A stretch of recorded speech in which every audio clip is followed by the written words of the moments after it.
आता पाहूया टॉप 9 मोठ्या बातम्या। नारायणगडावरील दसरा मेळाव्यापूर्वी मनोज जरांगेंची तब्येत बिघडली। मनोज जरांगेंवर संभाजीनगरच्या रुग्णालयात उपचार सुरू।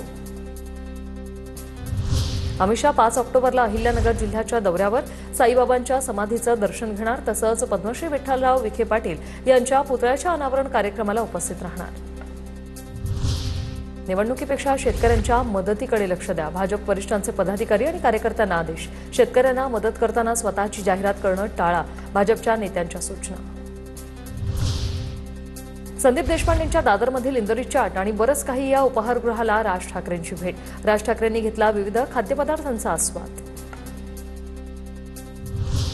गृहनिर्माण सहकारी सोसायट्या वगळता सहकारी संस्थांच्या निवडणुका 31 ऑक्टोबरपर्यंत पुढे ढकलल्या।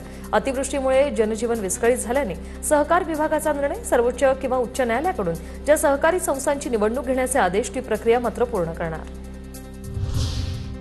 कल्याणमधील इंग्लिश स्कूलमध्ये विद्यार्थ्यांना टिळा लावण्यास बंदी। विद्यार्थिनींच्या हातात धागा नको, शाळेकडून फतवा जारी।